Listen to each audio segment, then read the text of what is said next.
Hot stove conversations about baseball, history, football, and current events that may leave you saying there's more to consider. Now, here's your host, Jack Moore. A well-regulated militia being necessary to the security of a free state. The right of the people to keep and bear arms will not be infringed, period. That, of course, there were many proposed amendments going into the Bill of Rights. As it turned out, 12 were voted on. One of the first two was ratified 202 years later. One of them never made it out. That was Madison's view on how you increase the number of representatives in the House. Nobody could really understand what he said. He was brilliant. So then the bottom 10 of those 12 become the Bill of Rights. In sequence, number one, we're pretty familiar with. 2 is the gun thing. 3 is the Quartering Act. And 4 has a lot to do with probable cause and how we get arrested, or what does it mean to be government actors working to go into your home, how you issue either search warrants or arrest warrants, or how one is taken into custody. And a lot of this, and my guest today is going to address this. In 1791, you have to imagine a country who's just won its freedom, has won its freedom from the same people, same race, same backgrounds, basically religious backgrounds. And they have to wonder, okay, new guys are in charge now. How do we know you won't do the same thing the British did? So how do we know we're not right back in the same place? I believe that was a lot of the drive of the Bill of Rights, is let's get it to paper. I have with me John Payne. How are you, sir? I'm doing very well. Thank you for having me. And you are the author of the Second Amendment Manifesto. Correct. And you wrote that in 2020? Yes. So a lot of the writing was obviously before that, but it was published in 2020. Got you. So I did a little background, did some research on some of your prior shows and things that you've written, and I've gotten into your book. And you very much, and wow, I just love your mind. You got a first-rate mind. I mean, I can't believe the amount of research you've done, and all that you've put out there, I think is fascinating, and I think it's a must-read for any American. However, we live in a world, this is not new, you know this. We live in a world of sort of bumper sticker slogans. So when there's a school shooting, when there's a shooting at a theater or whatever, it becomes, oh, we have to take all the weapons away from the law-abiding people. Then the whole Second Amendment debate gets going. And it's the whole question of, should a person, your rank and file guy on the street with 2 kids and a mortgage, should he have a firearm? And what's it really about? So going into this discussion, I came into 10 or 15 years ago, some of the same type of research and questioning what did the Second Amendment really mean. I read a lot of Madison, and I came to this conclusion. It had far more to do with standing armies than I'd ever heard. And then I kind of realized that was it. So tell me your odyssey on that, how you came to that same conclusion. Sure. Yeah. To back up a little bit, I grew up in Virginia, like we were just talking about. As you know, guns are pretty common in Virginia, especially rural Virginia. So I never really thought much about it. I wasn't interested in politics when I was 8 years old, right? That's usually when, a lot of dads start showing their kids how to use guns. My brother and I were both into them, and we took them seriously and we respected them. But to us, that was like a car, right? It was a tool you could use, and it could be dangerous, but it could be a lot of fun. And practical too. So I was always pro-gun in that sense of I didn't see quite the big deal. And then you get older, as you said, you realize just how terrified people are of guns generally. Like, I had a friend at one point from New York City, and, I had a Glock I was working on, I think, and she was just horrified. It was like, poisonous snake or something to her. And that got me, I found that interesting. But why I spend this time to write this book and why do I feel so strongly about it? Well, part of that was, ironically, I have a friend and his wife is German. And so it was fun to get in these conversations with Europeans. And I have several other European friends. I've spent a good bit of time in Europe. My wife is European. And they just think about this stuff very, very differently. And I thought that was really interesting. And so we would have friendly discussions about this, and I would be defending my point of view. But I found myself coming back to the same arguments you hear a lot from the NRA on Fox News. And a lot of those are actually good arguments. I don't think those are bad, but I think they're insufficient. I don't think they fully capture the meaning of the Second Amendment. So, for example, whenever there's a mass shooting or some other excuse, there's always, we need to get the guns away. And this is a travesty. How can this be the case? Blah, blah, blah. And the retort to that, and I think it's a fair one, is criminals don't follow the law. So you're going to be disarming people who comply with the law, who are the people who are not committing crime anyway. And that's a great argument, but that's just one. And I think one of the things I was trying to do with this book is illustrate that it's not just about petty crime. It's not just about taking out some mass shooter. Like statistically, that's a very unlikely thing, first of all, to happen, but also to be stopped by anybody in the moment. But more so, I think the one word that really defines the Second Amendment, if you had to condense it, would be deterrence. The idea is you are trying to make sure the federal government of any country, I mean, I think this should apply to most countries. That's something we can talk about a little more too, but especially the United States, that's baked into our entire ethos. Mm-hmm. The raison d'etre, the reason the United States exists is because we did want to be different than a lot of European countries, even though we were extracted from a lot of the same cultural milieu, same ethnicity, same culture, same language, religion, etc. There were certain things we disagreed with them on very fundamentally, but with the Europeans, and we wanted that to be an improvement on the European experience. And that's, I think, what the founders really saw as their opportunity was, hey, we have this once in, maybe forever opportunity where we have separated from the British Empire. It's the most impressive state that has ever existed. Just their military might, their system of government, everything. I mean, it was just an incredible thing to come out of. But again, there were different disagreements they had with that system.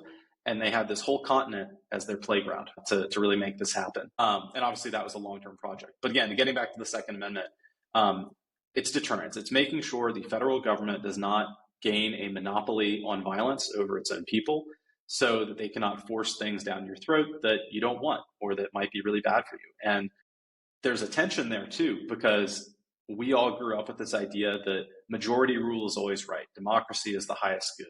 Yeah, absolutely.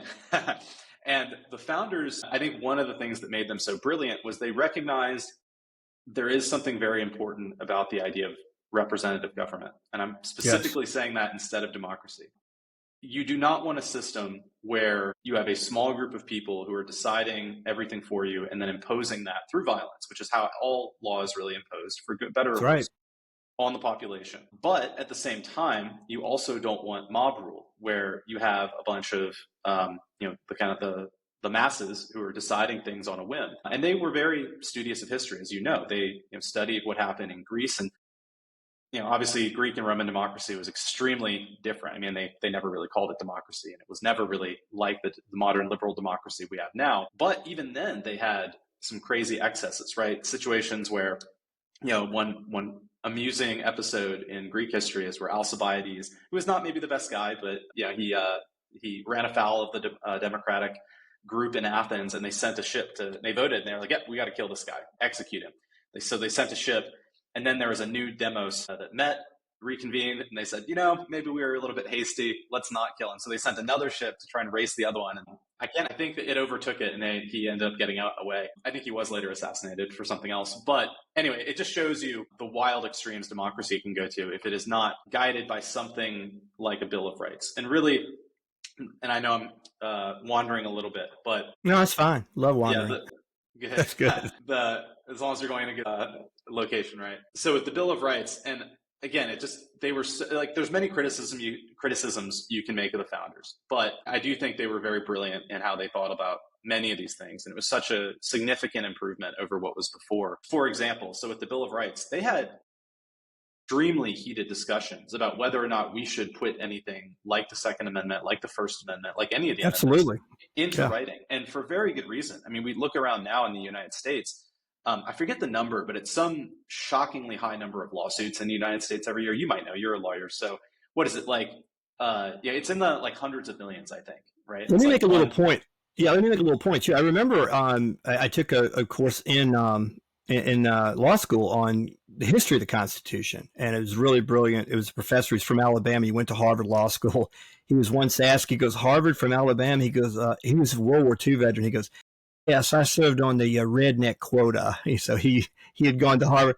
So the guy, anyway, he's brilliant. He's beautiful. And he discussed that the largest segment of the founders, or those that were in the Constitutional Convention against the Bill of Rights, were clergy. And some of the clergy said, you put to paper what religion means to the government, it's going to end religion. Yeah. And I mean, okay, how close? But you're right. There were people that like, wait a minute. If you start to narrow it down to some type of 27-word definition on what this means, you're opening up litigation. You're right. And lawyers, I mean, that's what lawyers do. But you're right. Then you're leaving open to interpretation. What did those words? And this is now 250 years of this trying to figure out what a lot of this stuff means. But go ahead.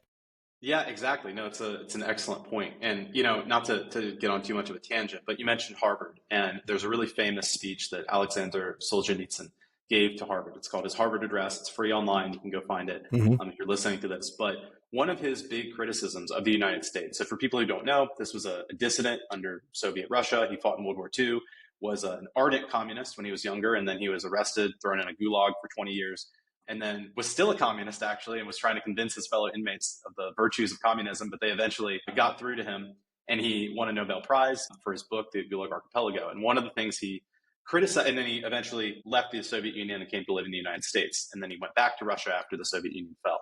So he had this interesting perspective where he had seen both sides. He had lived as a free communist in a sense, right? He wasn't in a gulag under communism. Then he was a political prisoner under communism, and then he came to the United States. And his big criticism of the United States was that we had become this very legalistic culture. So I'll use an extreme example, but the idea that, well, maybe I won't go there, but I will. So, well, the Jeffrey Epstein stuff is in the news, right? So I'll touch on that. So if you have somebody who's a serial pedophile, right?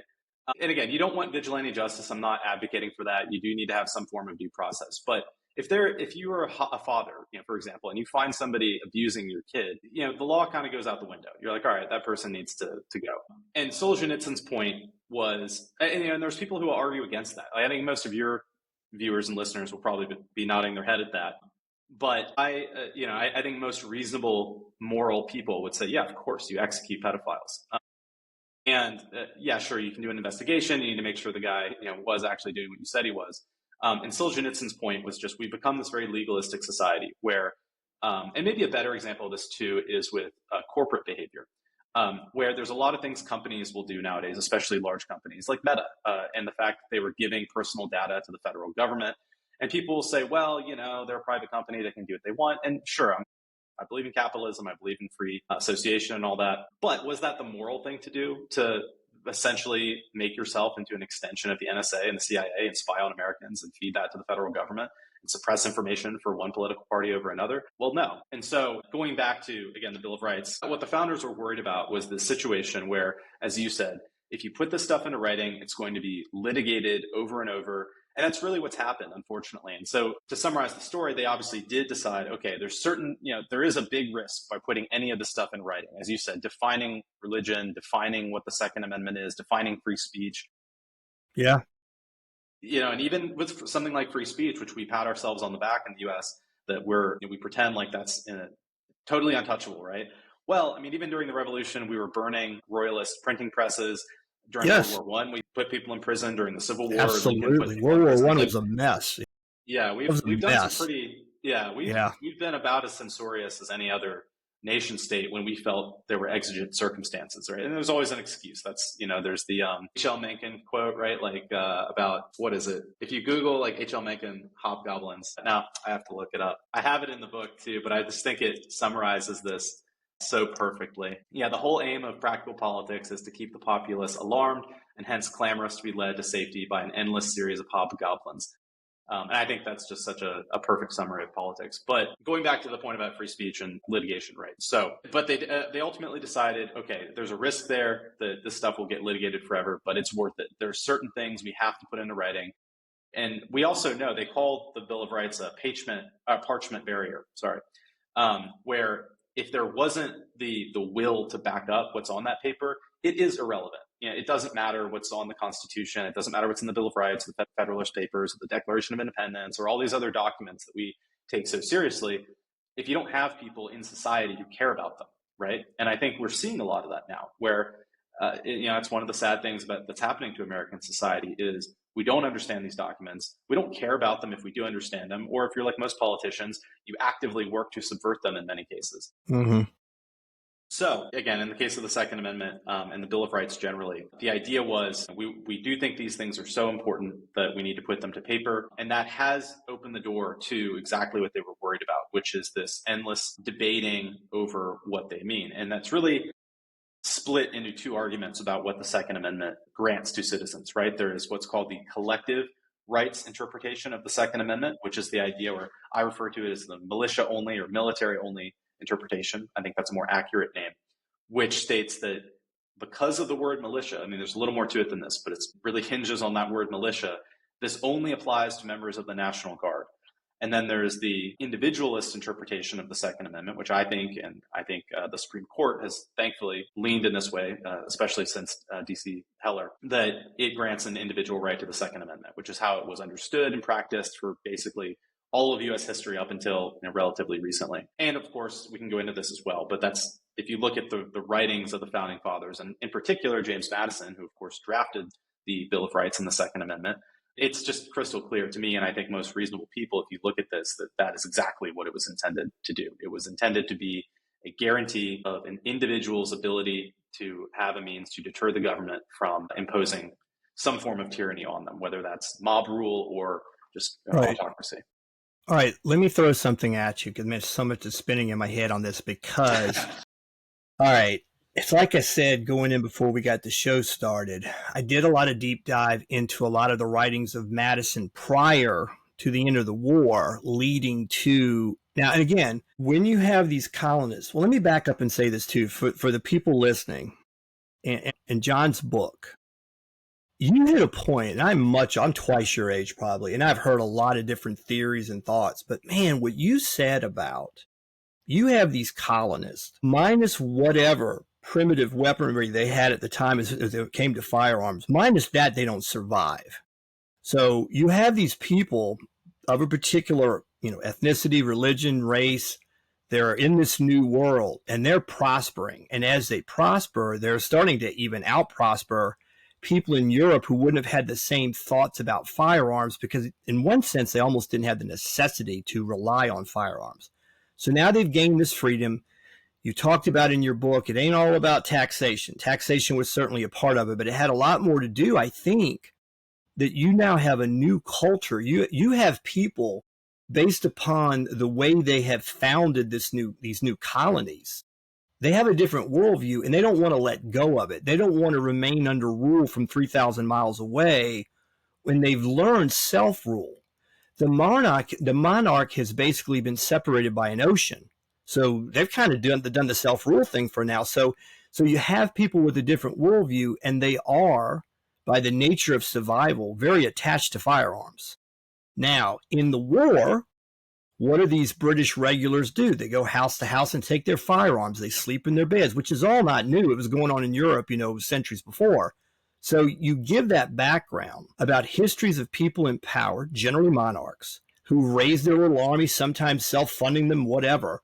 But these armies were always certainly in the allegiance of whoever was putting them there and paying them or that type of thing.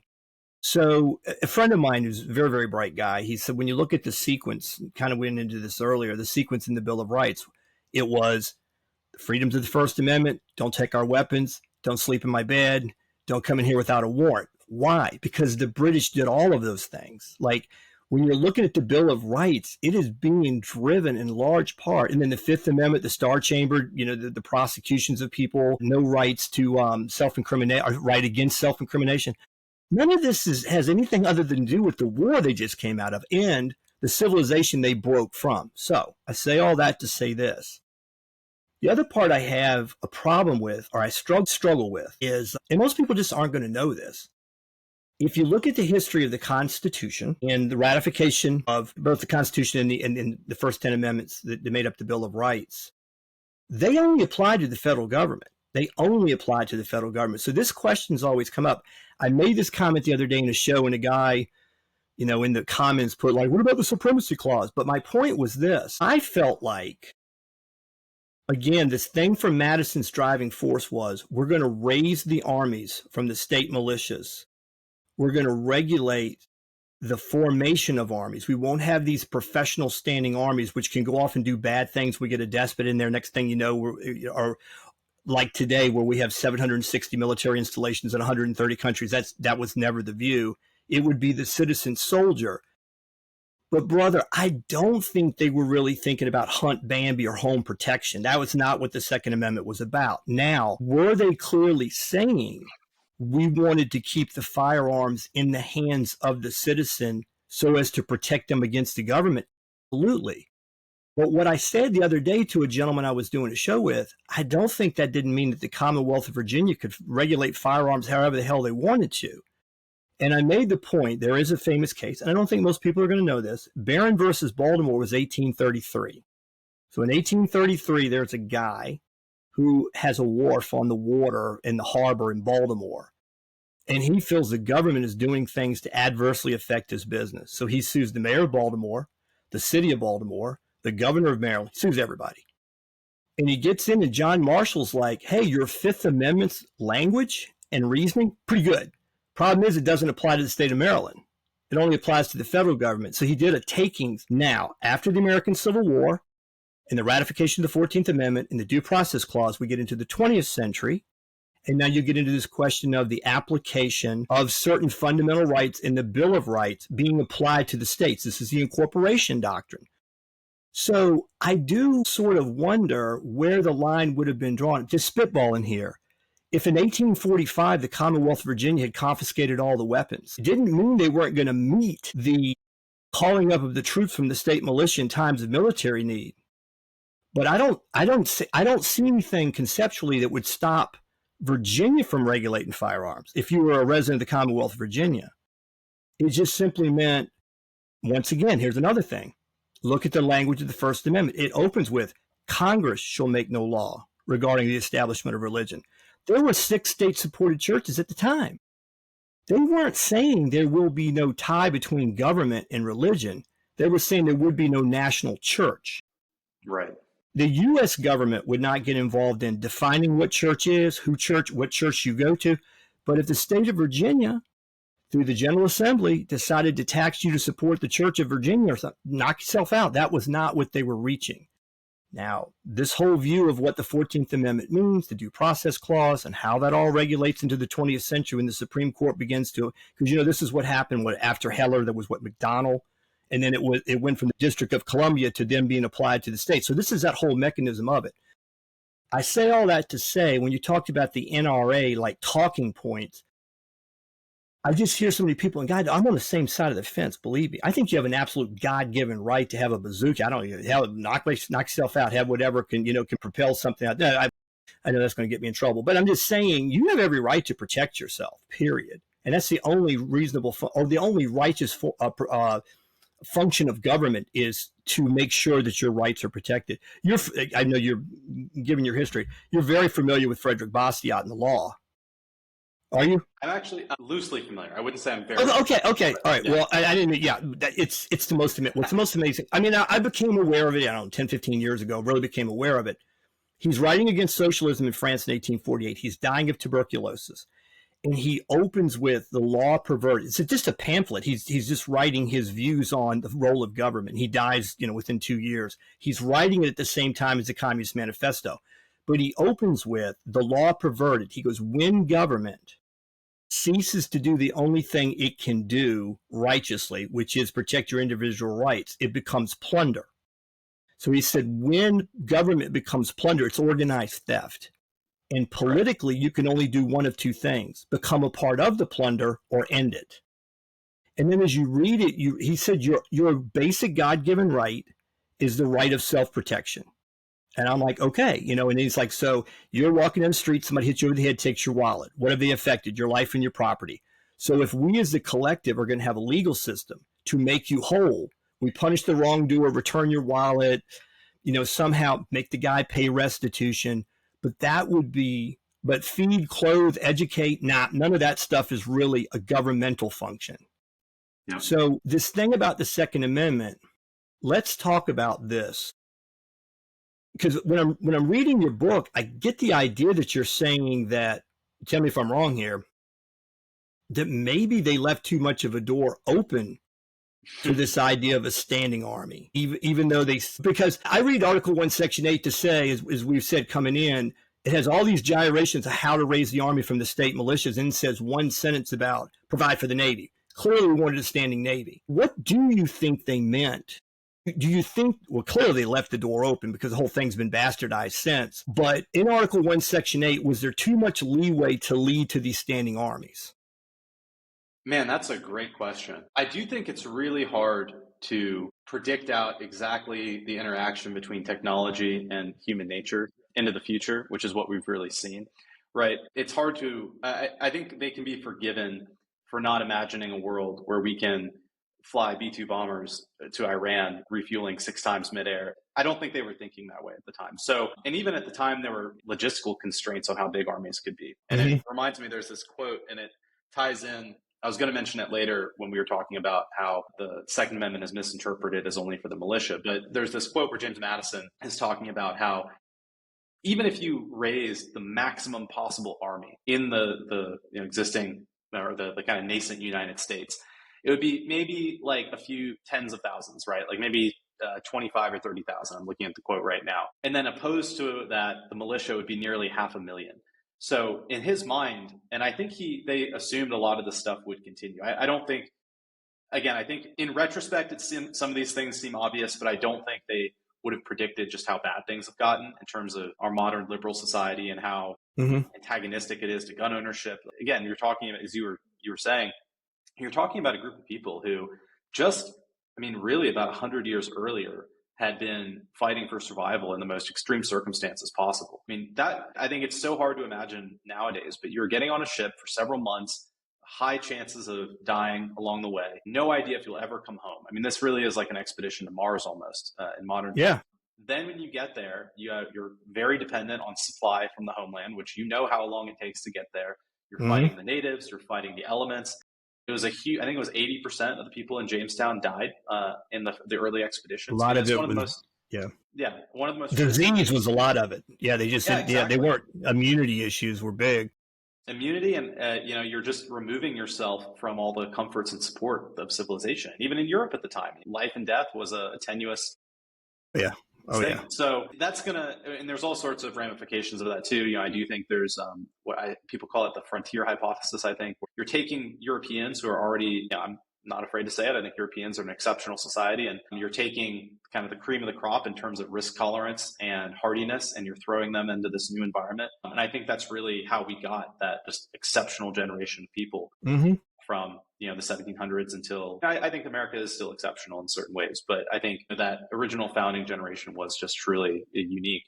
So anyway, back to your question though about a standing army. I think that's just it. I'm not going to be able to give you a great answer because that's such a hard thing to predict of how things would have turned out. Even if you look at our stance for 100 years after the Revolutionary War, we were very isolationist. We did not really get involved with anybody overseas. And it was a huge deal 150 years later in World War I, when that was the first really big conflict overseas that we got involved in. And I believe, correct me if I'm wrong, but I believe that was the first time we had deployed the National Guard overseas as well. And I think... I wanted to address this. I think it's the Act of 1903, the Militia Act of 1903, that sort of codifies, and this is key because it sort of codifies this standing National Guard and basically usurps the whole idea of state militias.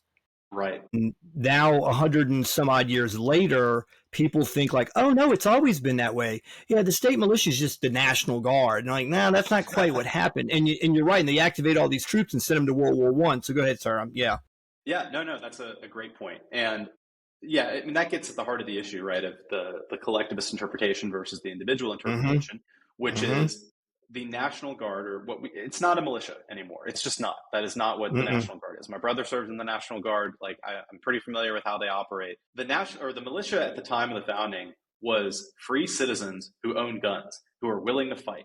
That was basically it. And really throughout all of history, that is what a militia has meant.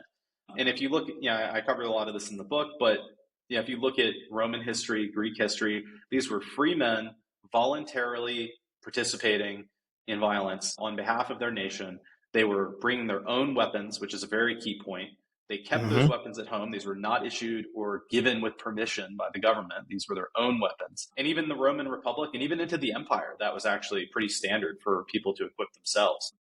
So if you look at what is the National Guard now, well, it's heavily controlled by the federal government. I believe there's still some kind of token restrictions here and there, but if you look at how it's used, I mean, come on, like you have National Guardsmen fighting in Fallujah, you have National Guardsmen fighting all over the country, or all over the world. It is very hard to call that some kind of grassroots, citizen army at this point. So it's controlled by the federal government. Their weapons are from the federal government. They're trained by the federal government. It's not a militia. And so I think what you're really seeing is this sleight of hand where these people who have other reasons for trying to ban guns, I think some people are genuine. They really feel that they're just terrified of, I have a guy I've talked to before who, an acquaintance of mine, and he's a pretty conservative guy on most things, but he grew up in New York and he's never been around guns. All the people he knows are anti-gun. And that's the one issue where he just can't wrap his head around it. He's one of these, I can't understand why anybody would want an AR-15 kind of guys. And I do understand that just from giving people some grace in terms of human nature. People are scared of what they're not familiar with.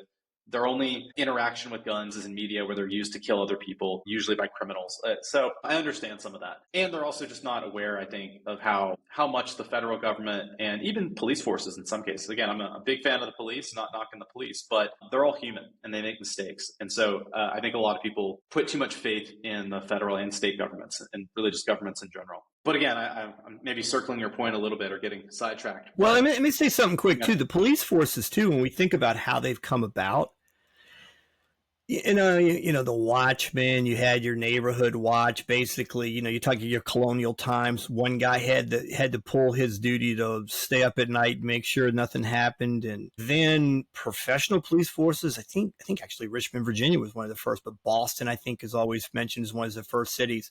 And what do they have? They have the exact same structure as a paramilitary organization, rank, firearms. So I understand, because I'm so little L libertarian, believe me, I'm suspect of all things government.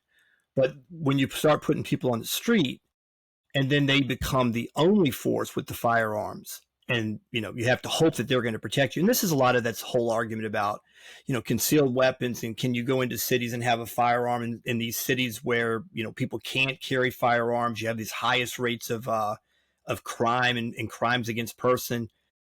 You have an absolute, to me, you have an absolute God-given right. So when we get into these battles, if you're going to have to rely on the police force, and then we have these bad situations where police act outside of really the scope of what we would consider reasonable, and the other thing that's gotten scary to me, because I'm a former prosecutor. I worked, as both a defense attorney and a prosecutor. The sort of the zeal that I saw some young officers have, like, hey, I'm not kidding you. Hey, we just got a military tank from somebody. We're going to use it to knock down doors and take out drug houses. I'm like, what the hell are you guys doing? They're starting to arm local law enforcement like they're some type of military operation. And something I think like people don't think about, the Posse Comitatus Act followed the Reconstruction in the United States. And it was part of the whole compromise of 1876, to get Rutherford B. Hayes in and Tilden out. And the whole election of 1876 ended Reconstruction. And they took the military districts out of the South. And then they passed legislation to say that no longer could military types be used on the streets as police forces. But the reverse of that would be like local police acting as the military. Right. And I don't know of any prohibition. And that's what I'm saying, more and more in this like war against drugs. Think about it. More and more what you see is local law enforcement with tactical weapons and all the gear, the SWAT teams. They're becoming like special forces type of people on the street. Yeah. But it's the reverse of Posse Comitatus. It's not the feds or the federal troops acting like local police. It's the opposite. And that scares me too. And it goes to this question of our right of self-defense. If we have to totally rely on these people in the streets with this level of firepower, and I'm not saying all the cops are out to try to take people out, but I do think this like war on drugs and some of these things that have spun out of this has led to a level of intimidation and firepower within local police is pretty scary. And what if it gets turned on the people one day when the powers that be say, okay, you got to go out there and stop this. You got to put these people down. Go ahead. Right. No, that's an excellent point. And there's so much to unpack there too, which, I think there's a big difference between the stated intentions of something and the actual result of that thing and how it's eventually used. And that is true with almost everything the government does. Perfect example with weapons of mass destruction. Oh, of course we don't want somebody to nuke us or launch a Mm-hmm. biological weapon in DC, but that was never, as we know now, that was just one of the biggest lies they've ever told us. Yeah. So with the war on drugs, for example, and how that has, you would maybe know better than me, but it seems like that's one excuse for the militarization of the police in the U.S. But it seems like that's kind of a trend that's just been going on for quite a while too, for other reasons as well. Really anything where there's civil unrest, it's like we need more of this, or in some cases pulling in the National Guard to suppress riots and so forth. And to be clear, I'm not actually. It's a funny thing, again, going to the intent versus the outcome. If you have like cartel activity in a certain area, I'm not necessarily opposed to having police with special forces and tanks and just slaughtering them, basically. If these are people who are enemy combatants essentially terrorizing a local populace. So, for example, there was a news story in Denver not too long ago. I think this was last year, about some Venezuelan gang taking over an apartment building. I am totally fine with guys who are, basically special forces, room clearing and killing every one of those people. I am 100% for that. But, and this is, I think, what you were getting at, is that does open the door to abuse eventually. And there's also this issue, like you mentioned, with these young officers. And I get that. Like, if I was a 20-year-old or 25-year-old police officer and you get this cool toy and you signed up with good intentions, like, yeah, I want to go beat down doors and take down bad guys, like, let's get after it. I get that. I don't think there's anything wrong with that. You want those people. That's what their job is. But, and this is really one of the big problems with a big standing army. And I don't know what the perfect solution is here, because in modern times, you don't want to be a weak country. You don't want to be Czech Republic in 1968. You don't want to be Ukraine in 2022. You don't want to be Czech Republic also in the 1930s. You don't want to be a country that can be invaded by your neighbors, that can be bullied by your neighbors. One of the reasons that the United States is so powerful is our military. And I think in many ways that's a good thing. I don't want other countries to be able to boss us around. At the same time, that also can lead to exceptional levels of arrogance and getting involved in conflicts that we have absolutely no business being a part of, wanting to use that toy that we've built up. So there's a balance there, I think, between deterrence, which you do need a stick to keep the bullies away, but at the same time, you need to have the discipline as a society not to use it and waste it. So with your point about the police too, I agree with that. And I think, I guess we're getting away from the point a little bit. Maybe I'm rambling, but no, I would say I generally agree. I think it is definitely a concern. Oh, no, that's the other point I wanted to mention. It's just, there's multiple reasons I think people need to have the right to own guns. One of them, obviously, is just personal protection, right? Going back to Basquiat, like you mentioned, it's just, and the founders almost took this for granted. I mean, they did talk about it, but basically all of the founders owned guns. Almost everybody in the US at that point owned guns. And it was just taken for granted. Of course, you can have a gun to protect yourself from bandits, from criminals, from starvation if you need to go hunting. That is one of the most fundamental reasons to own those tools. The other reason is deterrence. And we can get into this too if you want, but it's one of the most common arguments you hear against the Second Amendment is, well, whatever it says in the Constitution, I don't really know about that. But do you really think that you can take on the U.S. Special Forces, that you can take on the Army, that you can take on even the police now, right? Biden said it. Yeah, and it's remember that was one of his arguments about firearms. Like, you think you're going to take on all the jets we have and all that? I was like, damn, did the President of the United States just basically threaten all the people in the country over? Yeah. Mumbled something about F-15s or Yeah, exactly. Right. So that was unfortunate, but yeah, he did say it. That was an unfortunate 4 years. No, and it's really a good point. Is just, of course not. Like the U.S. military, it's really, you hear sometimes special forces guys on YouTube or whatever, the retired guys usually, they'll talk about how China is such a big threat or Russia is such a big threat. And look, there are many things those countries have as assets. China's a huge population. Russia has their own advantages as well. The reality is the United States military could take on basically the entire world single-handedly and we would win. Unless it went nuclear, in which case everybody loses, but we would still nuke everybody else. And I firmly believe that. If you know anything about the U.S. military and what we're capable of, it is essentially unlimited in the amount of violence we can inflict on people we don't like. That's not always a good thing. I mean, again, it is what it is. But the question is, is the US government willing to go to those lengths against their own population? And what is it going to cost them if they do that? Because sure, hypothetically, you could get some tyrant who just doesn't care. They come in and they say, I'm waging war on the populace.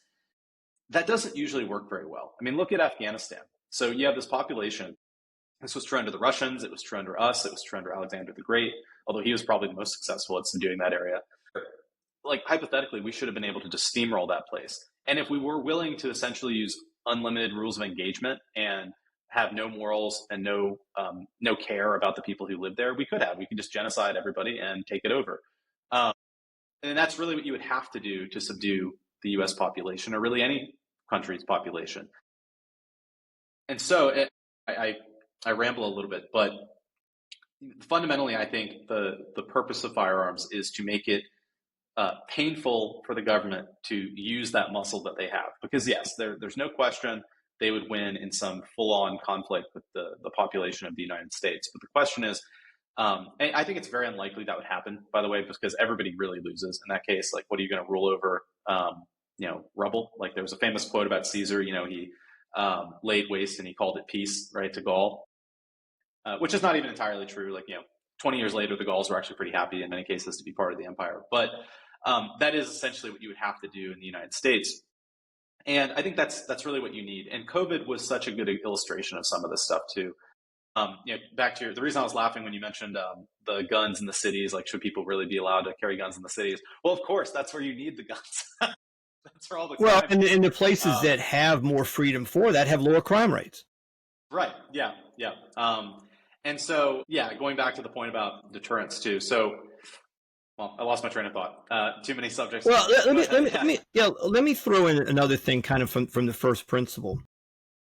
One of the things when I was talking about going back and kind of deep diving into Madison, what's being written prior to the Bill of Rights, I think another important point, it's such a muddled discussion that we're in, not our fault, because we're 250 years or 200 some odd years past or post when these documents are written and the times in which these people live. But, at the point of the first presidential election, 2 of the states hadn't even yet ratified the Constitution. 11 voted, 2 didn't. They're still in massive amounts of formation.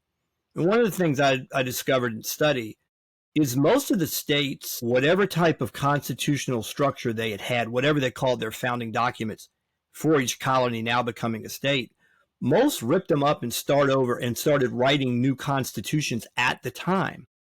And what I think is important is I remember reading Pennsylvania, and my God, I wish that Pennsylvania, and I love Pennsylvania, by the way, but I wish the Commonwealth of Pennsylvania's Constitution had been the wording of the federal Constitution, because it said hunt Bambi, shoot in the backyard, protect. They put all that in, which I think adds more weight to my view that Madison was trying to address the structure of raising armies, wars, etc.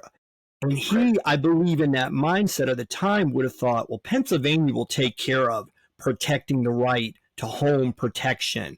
They're going to protect it. So that thing I talked about earlier, could the Commonwealth of Virginia come in and regulate all the firearms? I think constitutionally they had every authority, because there's another thing that nobody knows. There's a thing in law called the general police power. And the general police power is the authority of any government to regulate in health, safety, and welfare. The federal government has no general police power. There is no general police power in the federal Constitution. So there weren't like common law murder statutes and that type of thing. It was a structure in the Constitution to say, this is basically where the federal government's authority to do things begins and ends. And then the Bill of Rights was supposed to more clarify that line as to the rights of the states and the people. But generally, there's a little bit that involves how the states in a republic form of government relate to the federal government. But every time they said rights, they meant people. They didn't mean states. They didn't mean collectives. They meant the people. So again, I think what they were really trying to say is, when it comes to the potential for invasion, insurrection, whatever, we want what gets called into arms the citizens from the several states. And we want a mechanism to be able to trigger that Virginia will send their troops or set. Because, of course, that was a problem during the American Revolution. There may be very some much. fighting going on in Pennsylvania and South Carolina. What the hell do we have to do with that? We're not going to send our troops up. We're not going to. So how are we going to fight the wars if certain aspects of the colonies don't want to be involved? And of course, there was a lot of division. And I thought of when I was listening to your book too, I remember hearing historians say, and I think I've gotten some support for this, that, okay, I was teaching a college course a few years ago, and I'll say this. At the end of the class, I'm doing the American Revolution. I'm doing the standard issue American Revolution from the textbook. And a young lady approaches me from the back of the class, and she's giggling. And I said, hey, how's it going? And she was like, you Americans and the way you spin the American Revolution clearly has a British accent. So where are you from? She goes, London. And I said, well, how do you teach it? She goes, we got bored. It got too costly. We came home. And I'm like, there's a lot of truth to that, right? She goes, it just, exactly. So she goes, you have all this, gosh, of the Battle of Yorktown. And I used to think, they say that the last battles of the American Revolution was the War of 1812, basically, because the British could have come back the next day and crushed, but it became too unpopular. It was becoming, so it was interesting, her perspective on that you guys see it as this glorious revolution and all this type of thing, and in that formation of this new country, it has been said, and the Winter writes history books, that going into the war, 1/3 were the revolutionaries, and they were generally New England and Virginia. Yep. And the Tories in the South were trading the cotton. They wanted to stay on the British side, about 1/3, and 1/3 were waiting in the middle to see who was going to win. Yep. So this idea that 85% were for revolution is not even close. And that's usually the case, right? If you look at absolutely any political movement, it's a small minority of highly motivated, competent people who push it through. And then you have some opposition, and then you have most people who just want to live their lives, and they say, hey, I'll see how it shakes out.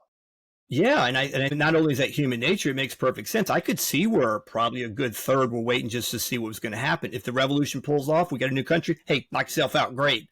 But there was certainly a segment that were in support. I say all that to say this. Their worldview coming out of 1791, I believe, and I think there's a lot of historical, there's a lot in history, or there's a lot of documentation to show this is true. They saw themselves as little nations, and all they did was get together under this common defense. So North Carolina thought they were North Carolina, and Delaware comes calling that. So they had to have a formation. This was the whole idea about the Constitutional Convention kind of popping up in secret. I mean, they throw the thing together. That's not exactly what they're supposed to be there for. And they come out with this Constitution. They have to settle how much of a political tension is there between the states that they can come together for common defense. And because I think that their fear was the standing armies that the British had established, paying soldiers to do their dirty work, the fear among these founders was, we want the wars fought by the people. Yeah. And again, that 2 years of appropriation, I think, has a lot to do with your House term is 2 years. And if you vote for an unpopular war, vote the bastards out and end the war and come home. And now with the War Powers Act and the way the president can just unilaterally go all over the place and fight wars and commit troops, it's become a mess. And we're so far removed from the founding. Yeah. I think that's what, we'll do shows and talk about this stuff, but what the hell's really going to happen? That's a great question.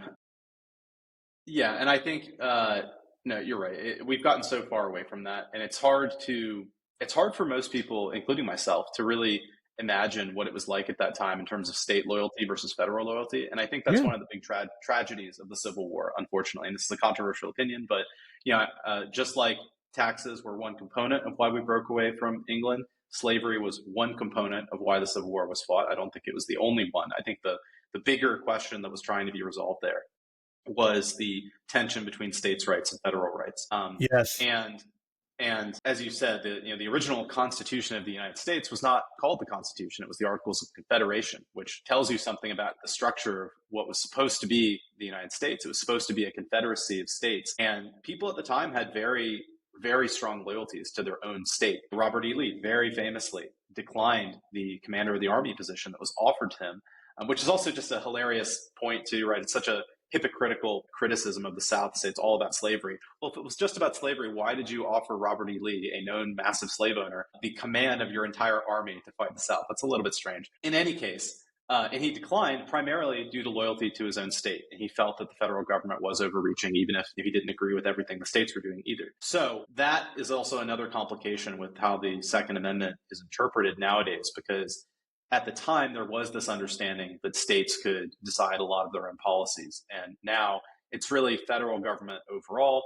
That's what really matters at the end of the day. And the states are it's more like little satrapies of the federal government in some ways. But I do have a question for you, which is, you've hinted at it a few times, and I'm curious what your thoughts are, because I don't know as much about state law and the precedent for state law as I do about federal. And that was obviously the main focus of the book. So what are your thoughts on the legality of, say, California or New York or Illinois or any of these very left-leaning states essentially trying to ban or banning firearms? Do you think and if there is no constitutional argument against it, I mean, I guess, it is what it is, but what is your take on that from a legal standpoint?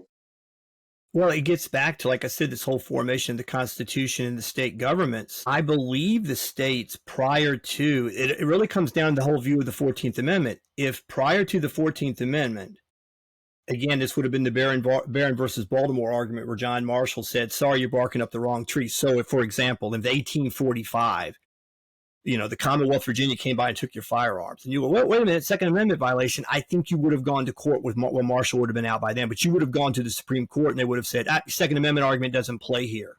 The feds didn't come get your guns. Your state came and got your guns, take that up with the state. Now, the 14th Amendment, the Due Process Clause, defines citizenship. It makes everyone, a resident of the state in which they reside. And if they were, naturally born, et cetera, and it's addressing the 4 million plus slaves at the time now becoming free. They have to address this issue. It's to overcome the Dred Scott decision. Dred Scott decision, 1857, they said that blacks were not citizens, could not be a citizen. So the 14th Amendment is addressing the citizenship issue, and it has a due process clause. So again, in the 20th century, they begin to say, okay, there are certain fundamental rights, many which are defined with good wording, nice wording for us in the Bill of Rights. We're now, through the 14th Amendment, applying them to the states. So it's First Amendment. It's all the Fourth Amendment stuff. So like Fourth Amendment, you get pulled over by a cop at night. The state of Virginia, Commonwealth of Virginia, they have to be at least as strict in the protection of your rights as they can go further. Right. I wrote my master's thesis on the Kennedy assassination. And I'll be honest with you, I was a little bit shocked by this. Years ago when I went into it, how many of the safeguards involving Oswald's interrogation that become the Miranda decision? Okay. So Miranda versus Arizona in 1967, where you hit the Miranda rights, they're telling them these things in 1963. It's not being charged with a federal crime. At the time, it wasn't yet a federal crime to kill the president. It was a murder in the state of Texas. But when I looked at, right, so when you look at the interrogation of the Dallas police officers, they're like, now, Lee, you can have a lawyer if you want. This happens a lot when you look at the constitutional law history of major decisions. The government's moving sort of in that direction at the state level prior to a Supreme Court. So what happened in Miranda literally admitted to all of this. He confessed to the rape of a girl, et cetera, et cetera. And what they got him on is he did a signed confession and all. They didn't remind him he had a right to an attorney. I think that was the thing. And they gave him a sheet that he signed off on with all these rights. They missed one. So the Supreme Court in that case overturned his conviction. They remanded it back for a new trial, and he was convicted without the confession the second time. People don't get that, but then he was convicted. They just had to remove the confession because the confession was taken without all of his rights. I say that to say there's always been this tension of where the states are moving on these different things prior to some big landmark Supreme Court case that sets the rules for the state has to meet this. So I believe under an original interpretation of the Constitution, California could come along and say you can't sell firearms here, you can't own fire. They can do that. But now with the Heller decision, and it was McDonald, right, that applied it to the states. I think it was McDonald. 2010 or 2012. Yeah, it was a few years later. Right. So, and Heller, I think, was 2008. So it was basically some guy in D.C., I have a firearm. They came and arrested me because I have a firearm. Well, I have a right to home protection. I don't see that. I'm grateful for the decision, but I think the Supreme Court, seeing in the Second Amendment that this guy had a right to a firearm for home protection within the city of Washington, I don't see that. That's a You know, really, yeah. Go yeah, ahead. Sorry. but no. But I'm just like, I'm okay with that. I'm rather Yeah, that. yeah, And they sure. said, but I'm saying, man, I really think all this was about was Madison was like, we want the citizens to fight the wars and they get to keep their firearms and the state militias will be raised. He's not thinking that one day Pennsylvania is going to go door to door with a bunch of Uh, law enforcement types and take their firearms. He doesn't think that's going to happen. It's 1791. They just came out of a war. So he yeah. doesn't see, yeah, he's not looking at that. That's why Pennsylvania writes into their constitution, keep your firearms, hunt Bambi, do target practice in the backyard, teach your kids NRA techniques, whatever. That's Yeah. up to the states. But if you're asking me, do I think under the Republican form of government the country was founded on, California could regulate firearms any way they want? Yeah, if you don't like it, leave California. Right. But Yeah, that makes, yeah, I was just going to say that makes perfect sense based on what you said and my understanding. Although there's obviously people who are going to hear that both ways, and it's like the left-leaning anti-gun people are like, yeah, that's right. But the funny thing is, what I would tell them is, well, you got to take it both ways, man. So, are you saying the federal government? I'm not saying this to you, but I'm saying for right, people who would argue against that, does the federal government not allow states to dictate slavery policy now? Yeah, like you have to take if we're going to divest the federal government from a lot of the stuff, right? but see, there's a 13th Amendment. But once the Fair. 13th, Yeah, yeah, once the 13th Amendment Once that's in says there will place, be yeah. no involuntary servitude, see, that's Right. another. Okay, this. All right, we're far afield, but I love discussions No, like it's this. interesting. Yeah. All right, for the longest time, and it's not like I'm running around with a whole lot of like pro-choicers and that type of thing in my life. One way you don't hear it, but I would hear a lot of people say, the constitutional right to abortion as established in Roe versus Wade. That was absolute bullshit. That whole decision, because back to the general police power, the state of New York decides when life begins, when it ends, how it ends. So prior to that decision, if New York had said, not only will we allow abortion, we'll have a clinic where you can come and get knocked up and have your abortion. You can do whatever you want. If you don't like New York, move to Jersey, move to Wisconsin. Each state would decide when life ends, begins, assisted suicide, whatever these terminologies. It's up to the states because of the general police power. So what they did in Roe versus Wade that was wrong is they took a particular case, a woman, and the Wade is the same Henry Wade that prosecuted Jack Ruby and would have prosecuted Lee Harvey Oswald. He was a district attorney in I didn't know Dallas. that. Yeah, so the woman's name I think was McCrory, and of course she had the child, but before they waived the mootness because she'd already had the child. If there's ever going to get to the Supreme Court, we're going to have to hear one of these cases. And there were companion cases of women that said they were denied the right to abortion. So it reaches there, and they go through a lot of mental gymnastics and gyrations to say that there's a fundamental right to privacy. But what they then did was write a 3-trimester law where the baby's interest was to mother in the first trimester and the state's interest in the preservation of life. And then there's a middle ground. And then the last stage, the baby outweighs the mother. That's legislation. That's not a Supreme Court case. People that said the same thing, Ruth Bader Ginsburg, Alan Dershowitz, all who were pro-choice, pro-abortion rights, said it's absolute crap. So when the case overturned it here a couple of years ago, I'd run into these people that, of course, Trump's a Nazi and he's taking away women's rights and all that.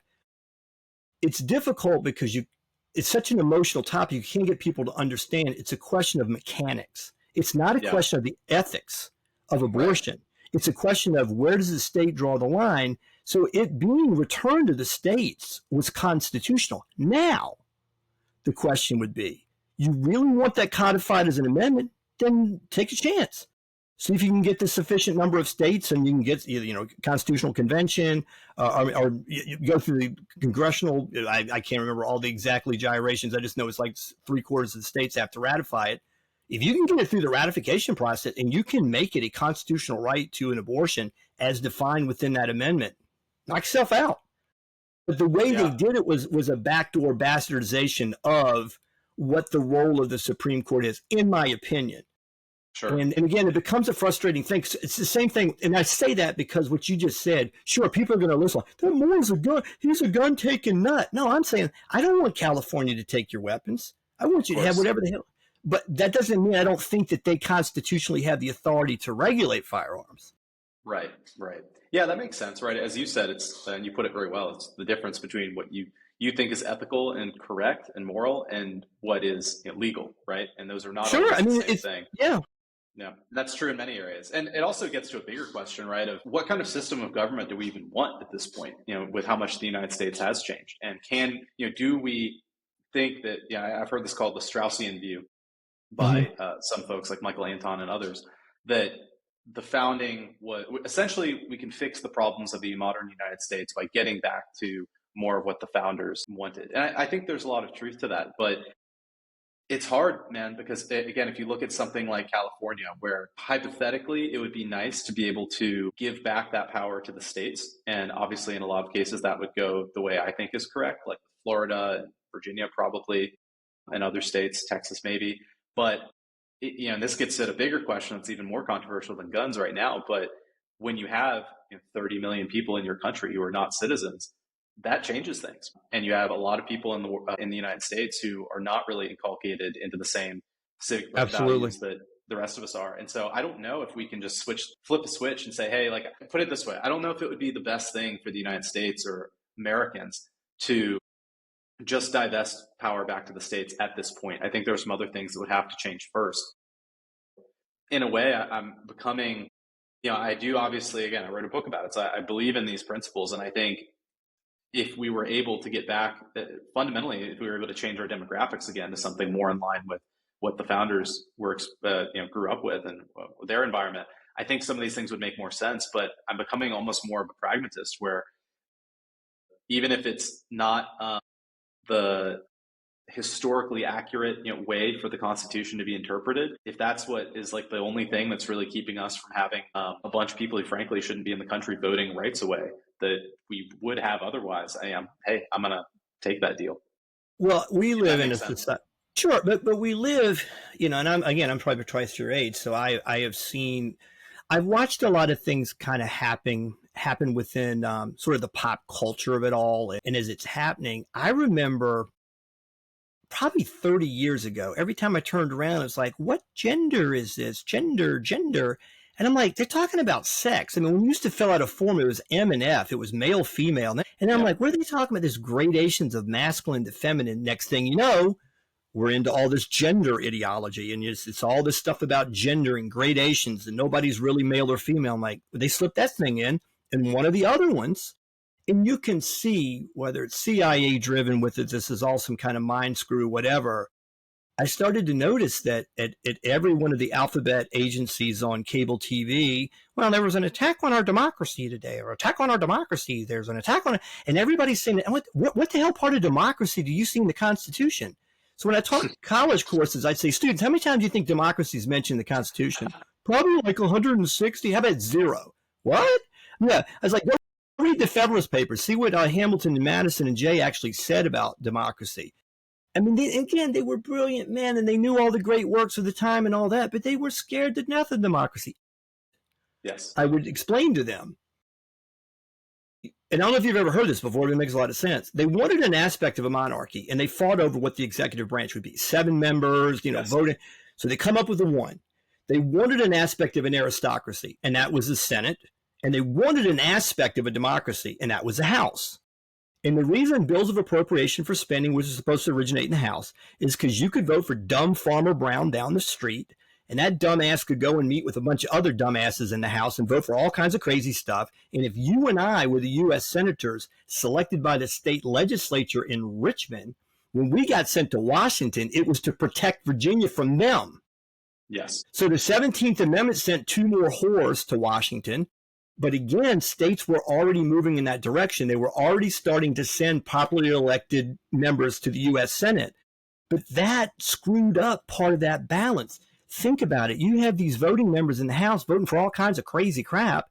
If you and I were these distinguished type, statesmen from, some part of the Commonwealth of Virginia sent by Richmond, the governor in the House of Delegates or the General Assembly, we're there to make sure that crazy stuff doesn't happen, not join in it because we get more political bennies from it. Yep. And all of this, it's been so destroyed.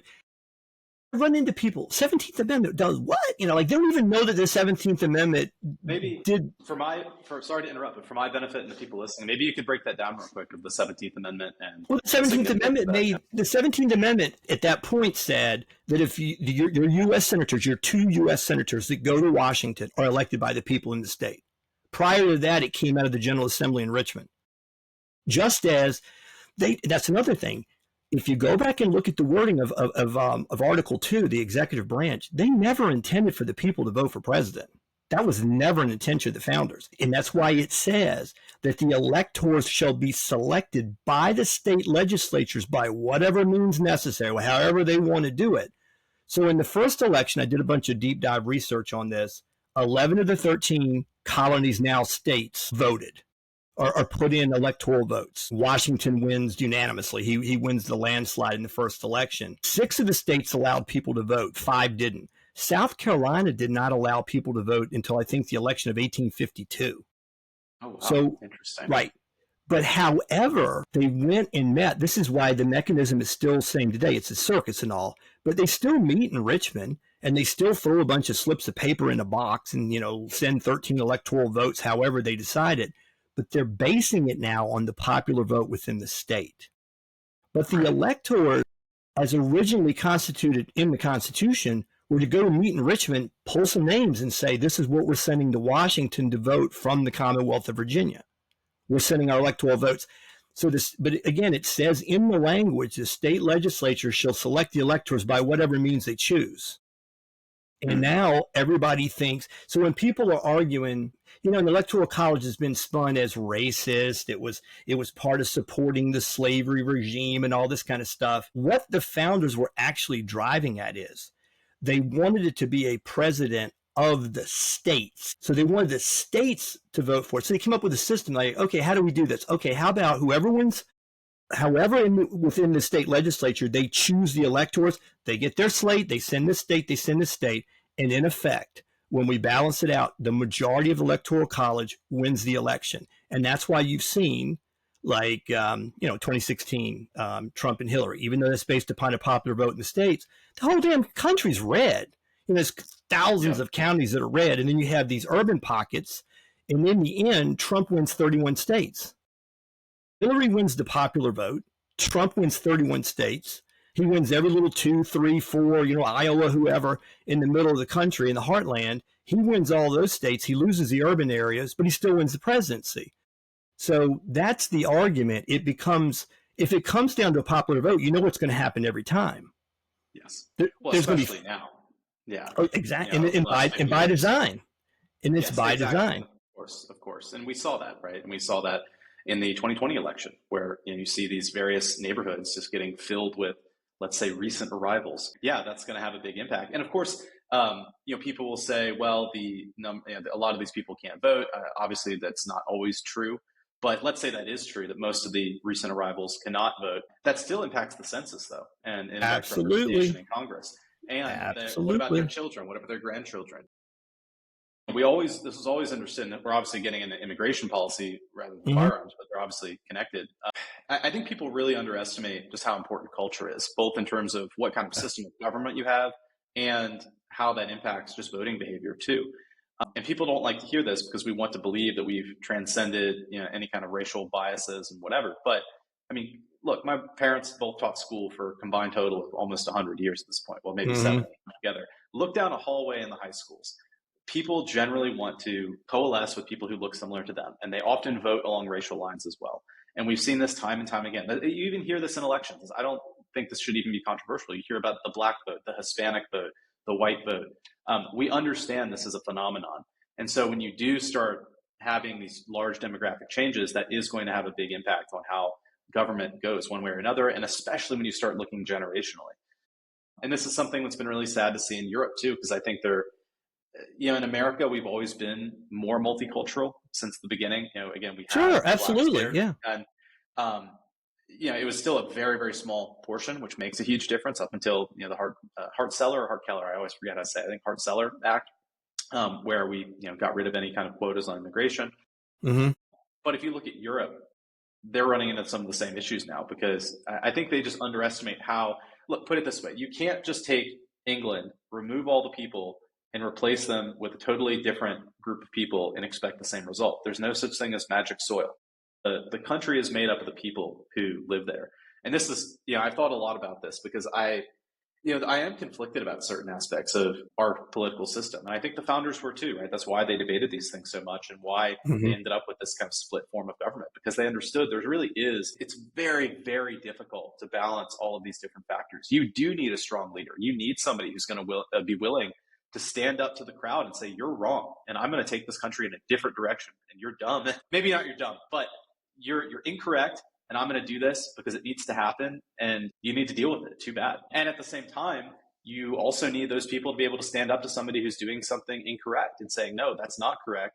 Just because you're more powerful than me doesn't mean you can force this down my throat. And at times, both of those people can be correct. And so again, I think that's the beauty of the American system. But the only way that system endures is if you do care about the demographics and the culture of your country and what those people are taught, how they behave. And that's really what we're talking about is behavior, values. And what I'm getting at, I guess, is just this idea that even with the Second Amendment, it doesn't really matter what's in the Constitution. It doesn't matter what's in the Bill of Rights if you don't have people who are interested in upholding these things, who understand them at least at a surface level, a little Absolutely. bit more than nothing. So, and this is not an argument for turning the United States into some like kind of Anglo ethnosphere or something, but it's more you have to be aware of these things and how demographics and how behavior and culture shape politics too. So anyway, that's a convoluted answer to your question, but yeah. Yeah, something else I want to say too, like my dad's in this picture up here. He ran for sheriff and he was a poor farmer in the central part of Virginia near Lynchburg, gets drafted in the military. So he served in the military. He retired from the Army Reserve as a full colonel. He was a state trooper. He ran for sheriff. There were firearms all over the house. You could trip over guns. I never would have thought it, but I never would have thought of touching one to have to deal with him. First time he took me out firing, I'm 8 or 9 years old. You will hold the rifle in this position. You will not. I mean, he was military. Yeah. So I had now he's the kind of kid at 9 that takes his .22 rifle out and hunts squirrels all day and shoots at squirrels when he's 9 years old. So he grows up out in the sticks and this is what they do. So I grew up deathly afraid of firearms, but they were all over the place.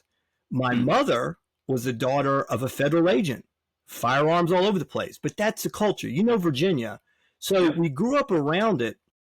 But what's scary is I was doing talk radio with a Marine Vietnam veteran for several years. He's one of my best friends. I used to sit in with him when I was in law school, and it was one of the school shootings. It might have even been Columbine, to be honest with you, but something had just happened, and a guy called in, and this is addressing the culture thing.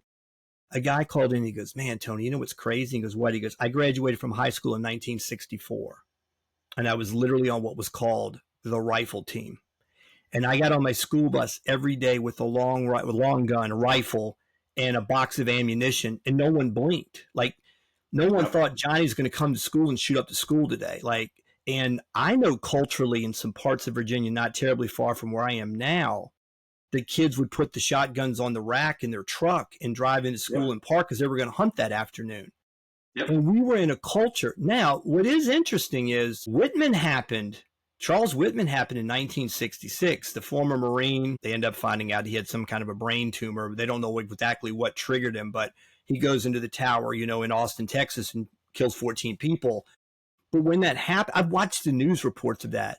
And then the shooting, I just came from San Diego, and San Diego was the famous McDonald's shooting when the guy shot up everything in 1984. Mm-hmm. So we've had some of these happen sporadically in American history. Sure. But we wouldn't have thought about kids in 1984, 86, 92, whatever, in parts of Virginia, that again, if they brought their firearms to school, no one thinks anything's going to happen. So that guy's point of being in 1964, getting on the school bus, think about saying that to people today. Yeah, he carried his rifle onto the school bus with a box of ammo, right? But that's a difference in culture. Yes. That's an entirely different culture then. And one other thing I think you'll appreciate, and I don't know if this is true, but I think it makes a lot of sense. We were supposed to be, as a nation, so incredibly inept and not ready for World War II. That there were soldiers that they were mustering and they were drilling with sticks, or, basically the stocks of rifles without actual rifles. But they said an interesting thing happened in World War II. I don't know if you've ever heard this or believe this to be true, but they said when they took the M1A1 farm boy and they put him on a range with a rifle, they they could flat out shoot. So Yeah. American soldiers were incredibly accurate because they grew up with granddaddy's rifle. Yeah. And the other thing they said, that American kids, because they grew up on the farm, when they're in the field and the Jeep got struck or the tank, went down, they'd fix it. Well, they said the German soldiers often would leave stuff and they grab the parts from that and use it on something else later. Yes. And it was a thing of so many American kids growing up in a rural environment. They knew how to handle firearms and they knew how to fix the tractor. Yes. Yeah, that's a really interesting point. And I hadn't thought about it until I read Victor Davis Hanson's book on World War II. And he brought that up about how handy and mechanically savvy Americans were. And it makes a lot of sense. And this is something, again, I talk about with Europeans sometimes, because in Europe, in most cities, in basically every country in Europe, you can find a place where you do not need to have a car. And it is convenient. When I've spent time in Europe with and without a car, and in many cases, it's great. You can just take public transit. The US is not like that. The US is the size of Europe, and we are a very new country. Everything is spread out. We don't have the same level of infrastructure.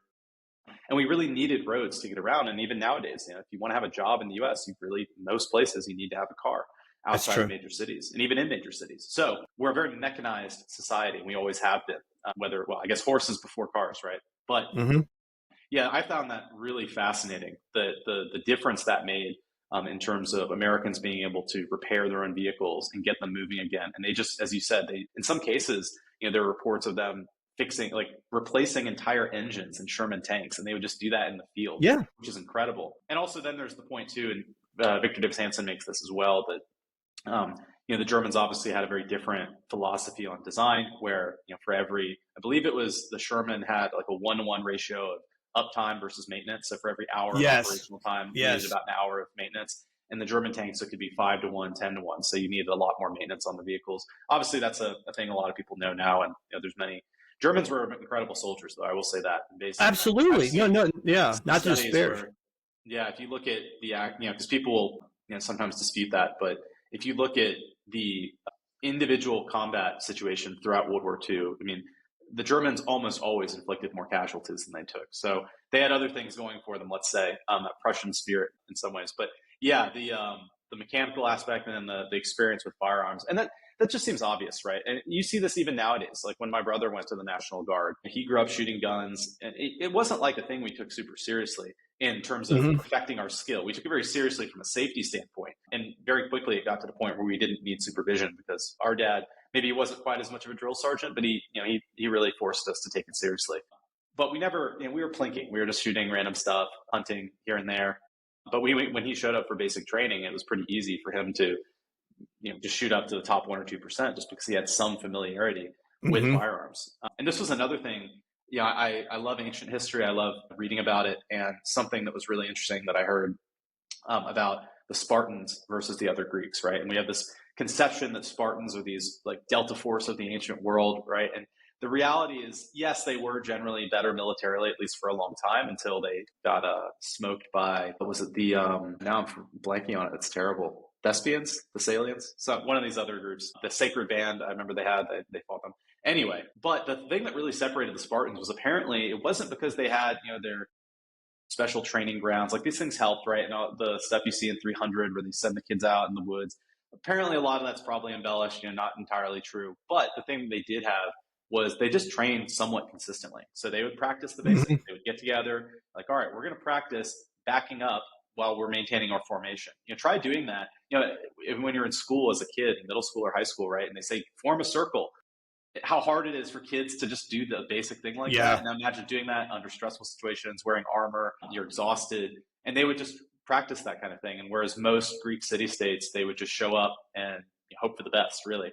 Just kind of form a blob and rush forward. So the reason I mention that is it just shows you, and this is obviously I have a whole chapter in the book that talks about this. I don't think you need to be like an ex-special forces level of proficiency with firearms to be able to own one. Obviously, I think you should be able to have firearms with no training if you choose.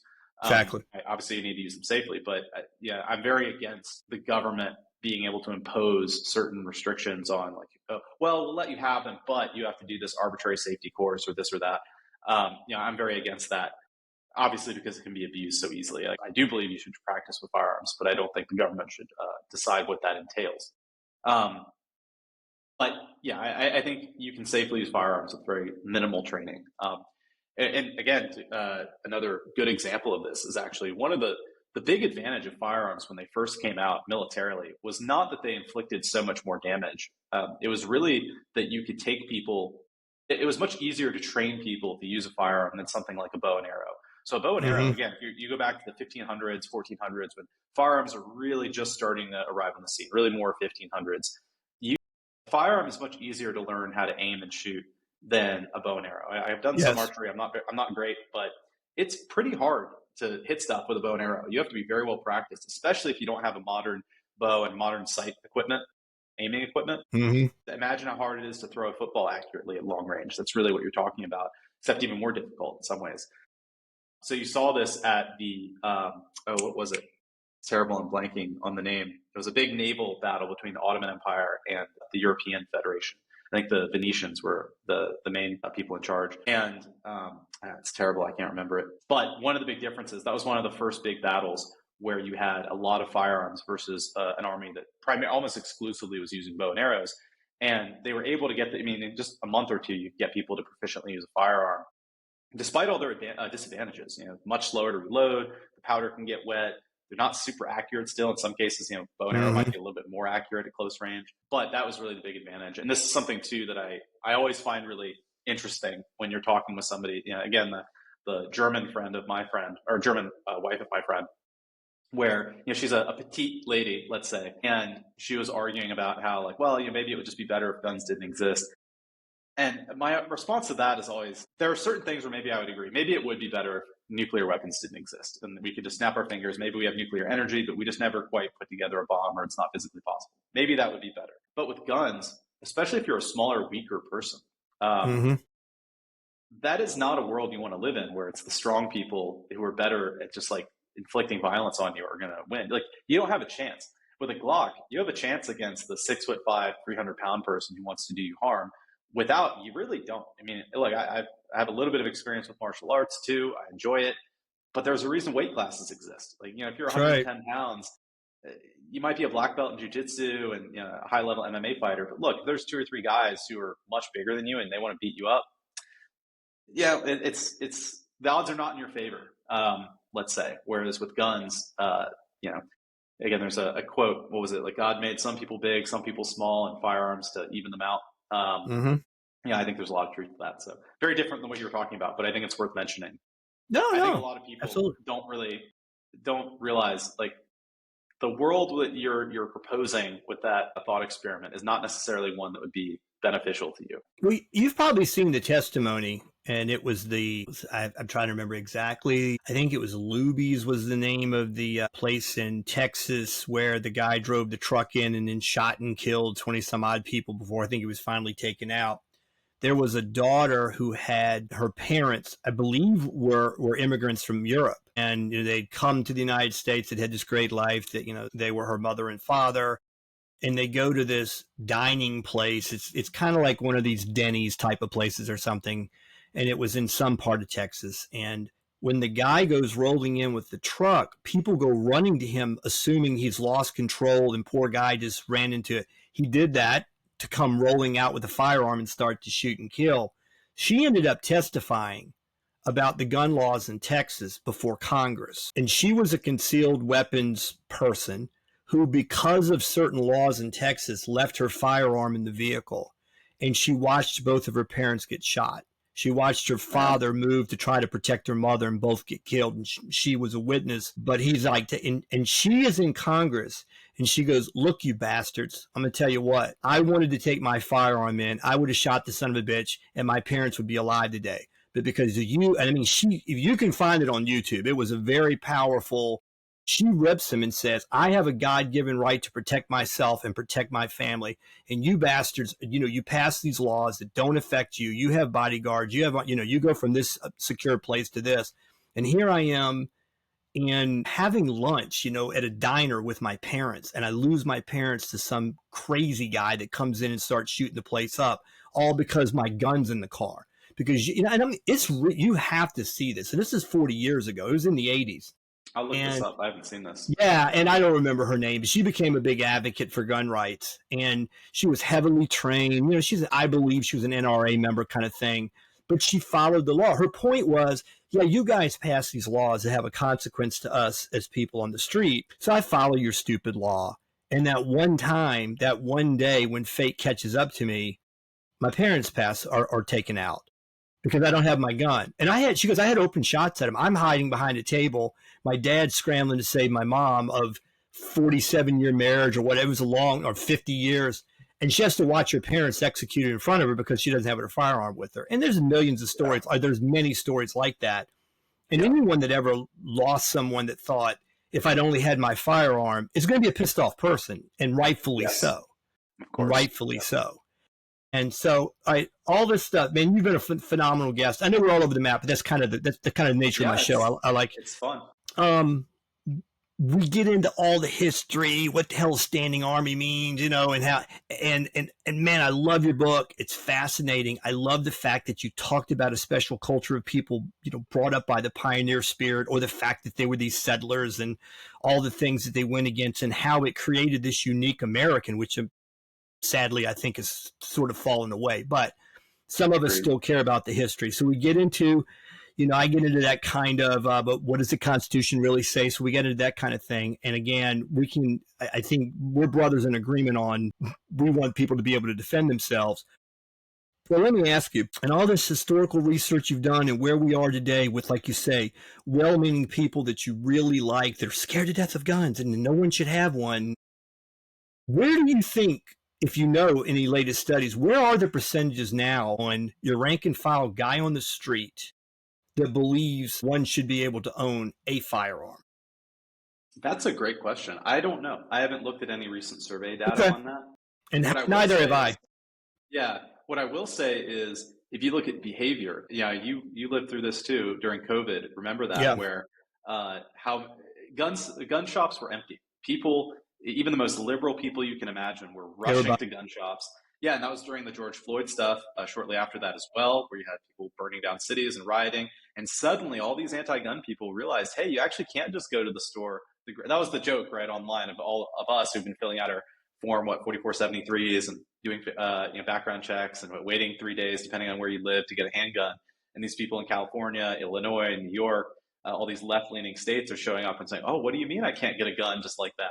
So what I will say is this: look at what people do, maybe not more so than what they say. And if you look at what Americans have done, it is definitely over 400 million guns in private possession at this point, which is more than, the last time, again, I think the official survey data that I included in the book, and the book's 5 years old now, is a little bit less than that. It's like 375, but that data was from, I think it was like 2017, 2015. It was a few years before that. And I know for a fact that there was just a massive surge in gun ownership and gun purchases during COVID. Now, of course, obviously, a lot of that is people who already like guns getting more guns, or people who are already positive towards guns. That was the thing that pushed them to actually buying it.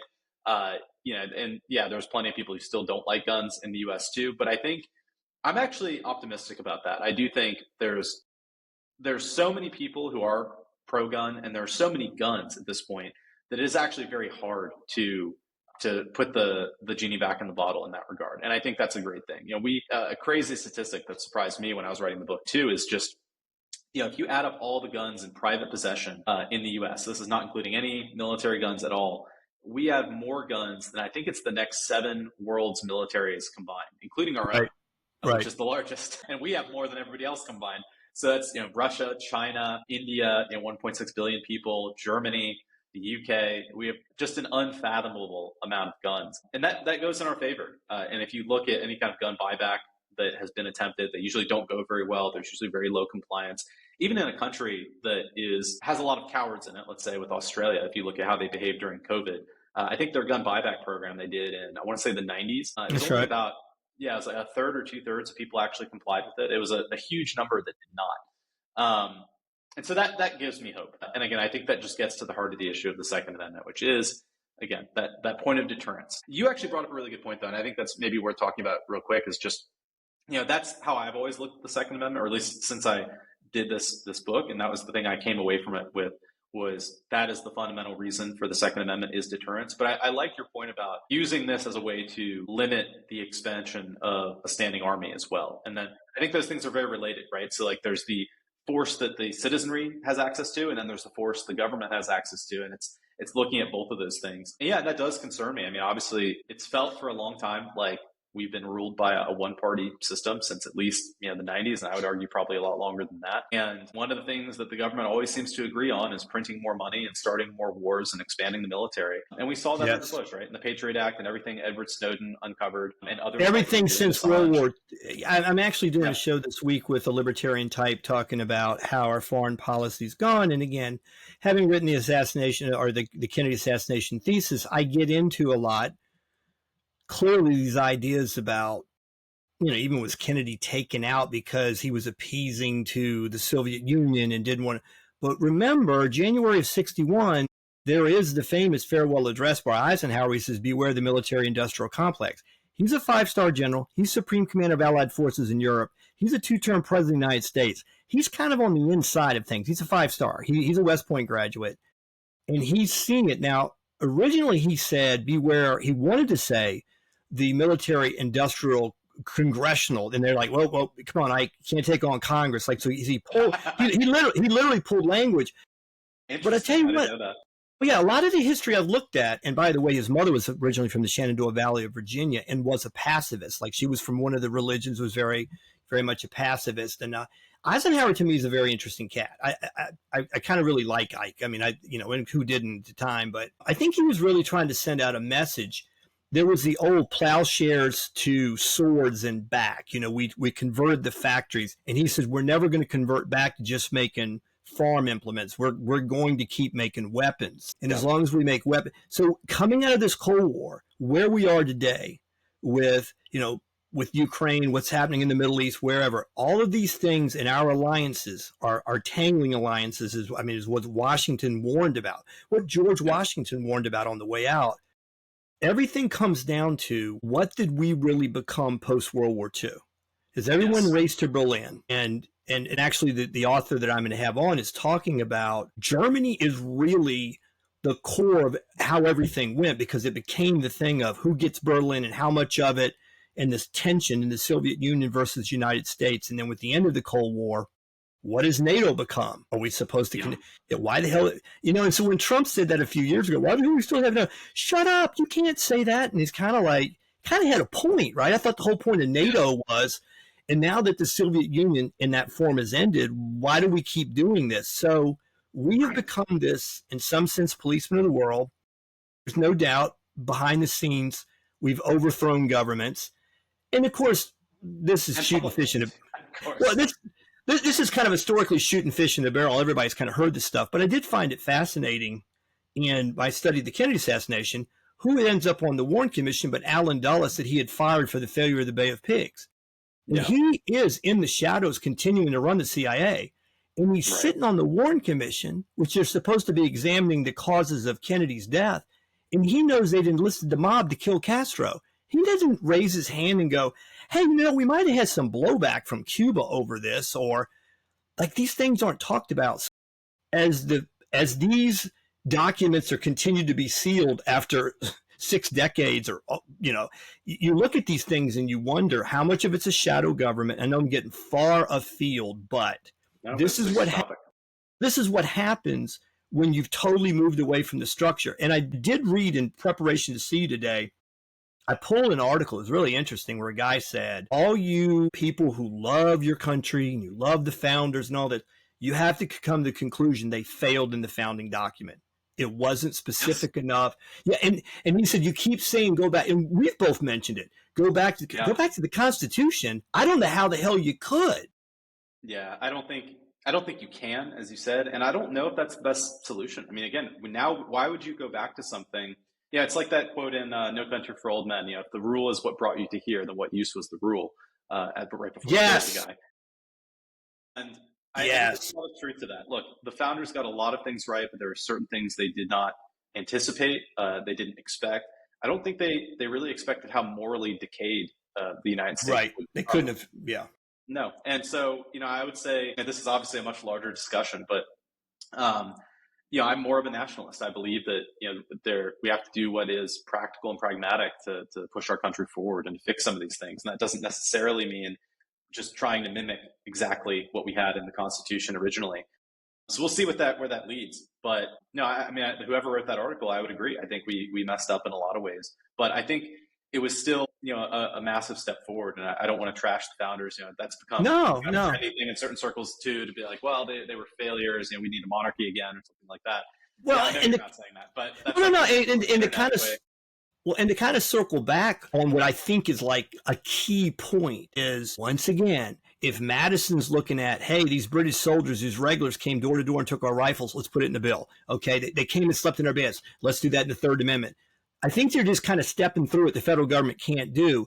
And again, given a document such as the new Constitution of Pennsylvania, which codifies right there, hunt Bambi, home protection, knock yourself out, have an arsenal if you want. That's what they're assuming. They're operating within that. They're not going to have to run around. I don't think, jurisdictionally, that's a key thing too. I don't think jurisdictionally they felt they had the authority to go any further than say that the state militias would be that mechanism for war called forth in Article 1, Section 8. I don't think they thought they were in a position to dictate. And that's why it kind of ticked me off when that guy wrote, what about the Supremacy Clause? Well, the Second Amendment is not a law. Mm-hmm. All it is a right recognized, which means you can't dabble in law. And I made that point on another show. When it says Congress shall make no law in the First Amendment, they're not saying anything of what the law is relative to freedom of religion. They're saying Congress shall make no law regarding an establishment of religion. So they're saying on the surface, if you pass a law in Washington or in Congress and it addresses the Church of the United States or something, that's null and void, or that's an unconstitutional law. They're not saying what the law is. So the Supremacy Clause, where the federal government jurisdictionally supersedes state law, that's a different issue. Right. So I don't think the Second Amendment's not law. Laws can be in violation of the Second Amendment. Acts can be. So anyway, but I'm like, nah. But again, I don't think the guys writing it at the time would have anticipated that states would run around and start taking people's firearms. But I do think that spying on them, hell no, right? But also, would they have had an arsenal maybe within the town square, and they would have required mustering? They did that. You talked about in your book the colonists requiring them to bring their firearms to church every Sunday. There's things involved that was in the regulation of firearms that was already preset prior to the Revolution. Right. So I don't think those colonists, now residents of these states, would have assumed that their state governments couldn't tell them in some sense how to regulate their firearms, or what their requirements were to serve in the militia and all that. They would have thought that was within line. So again, I think I don't think Madison's addressing home protection at all. Yeah. Totally agreed. I mean, again, I think the NRA and a lot of these organizations have done a lot of good, and I said that in the book. Sure. I think from a marketing standpoint, I think we may have gotten a bit far away from the original intent of the Second Amendment, which is all of the emphasis is on personal protection, protect yourself from the bad guys, from thieves, criminals, et cetera. And look, obviously, that it's almost hilarious that even needs to be said, of course. And again, using appropriate levels of force for the threat, et cetera. But fundamentally, that it almost has become a red herring from the real issue, which is, no, to put it bluntly, the original point of the Second Amendment was to shoot government officials when they tried to do something they weren't supposed to, if it came to that, right? So I do agree, though. I think Madison, being the great mind and the legal mind he was, in writing the Second Amendment in the fashion he did, he would have been saying this is a safeguard to the American people against their government. But it was because of the structure of how wars are fought and how armies are put together. That's what I think he's saying. We can't let the federal government or some bad guy get enough power with the standing army to press on the rights of the people. So this is the safeguard, and it's a structural safeguard because, again, The Constitution's not a flowery document of all kinds of political theory. It is this meets this meets that, that's where the line's drawn. That's all it is. Right. All it is a structure, and you work within the structure. It says where the lines are drawn. And that's really all it's saying. And it's now, is it still left to a lot of interpretation that I think is bastardized? And absolutely. Absolutely. Of course. All right, brother, what do you want to say on the way out here? What do you want to say about what you do, where people can reach you, how we get everybody to think like we do? Sure. Yeah. Well, I mean, obviously listening to this podcast, you made it this far, then you're well on your way to being indoctrinated. So that's great. Absolutely. Yeah, well, first of all, thank you for having me. I really enjoyed talking with you. If people want to check out the book, that's a great way to help. They can go to Amazon. That's the best place to find it. Thankfully, they haven't banned it yet. And just look for Second Amendment Manifesto, Second Amendment book. Both of those, we usually pop that up. If you like it, leave a review. That's super helpful as well. It just shows other people that it's a good book worth reading. If anybody wants to reach out, my email is out there, john@secondamendmentmanifesto.com. I'm happy to talk to anybody else about this too. But that's it, man. I think just the fact that people are willing to take their time to learn about this topic, that they really care about it, and make sure you remember this in when you're voting, when you're looking at who's going to be running your country, running your county, running your state. Take that into consideration. I do think the reason I wrote a book about the Second Amendment and not the First Amendment, not the Third Amendment, is at the end of the day, I don't agree with all of Ayn Rand's political philosophy, but she was right that all. Yeah. Yeah, I love her. So yeah, I mean, there's a lot to like for sure. And I agree with her quote that all laws come out of the barrel of a gun, and that's just obviously true. I mean, what happens when you don't do what the government wants? At the end of the day, there's going to be somebody, a man with a gun or men with guns, who come to your house and force you to do what they want. And the Second Amendment is the only thing that really matters, right? There's memes about this online of like the Second Amendment kind of protecting the First Amendment. Well, it does something funny. And I think, in some ways, maybe the Second Amendment should have been the First Amendment because, whether people like it or not, at the end of the day, violence is what rules, right? And we still see that in geopolitics. We see that in local politics. We see that everywhere. So if you don't have the ability to defend yourself, then it doesn't really matter what you think at the end of the day. And that's just the reality. So okay, this is more to consider, and please like and subscribe. And let me tell you this about this gentleman, because I've gotten into his book really heavy. What I like about what you did is you do an amazing deep dive, step-by-step history of how we get here. And one of the things I want to say in closing is you make the point, and you have the history to support this premise. When you want to shut down the people or you want to take control of them, you take their weapons. Yes. What you do is you monopolize in the means of force. And when you have the means of force at hand and they don't, that's your first step towards it. So you absolutely nail that point. It's been played out in history for thousands of years. And so it's there. The history's there if you want to look at it. So I do think, and I agree with you, there's a lot of nice people you meet at dinner parties that, oh, this is a scary thing because, things propelled from the barrel of this and they're scared of it. I get it. But they don't really recognize the peril that comes about if some good people that you and I would agree are good people have those firearms to protect those idiots that can't protect themselves. But, God bless them. Go ahead and let the people that do know how to protect. And I'm not one of them. I'm not a tough guy. I don't have any firearms in the house. Like I said, I grew up with them. But I've been around enough people with histories with firearms that thank God they're around. Sure. I know those people. I know plenty of people that I really do thank God that they're around so that all of us are safe. Right. Brother, appreciate having you on. Been a great time having you. Love to do this again soon. Again, this is more to consider. Yes, sir. I was just going to say thank you again for having me. It was a great conversation, and it sounds like you're doing a lot of great work. I appreciate that, man. So again, more to consider. Like and subscribe. Come in and watch us all the time as we talk about all these amendment issues or Bill of Rights issues and how we save our country. God bless. Thanks for tuning in. If you like the show, subscribe and hit your notification button to get an update when we post another episode. See you soon.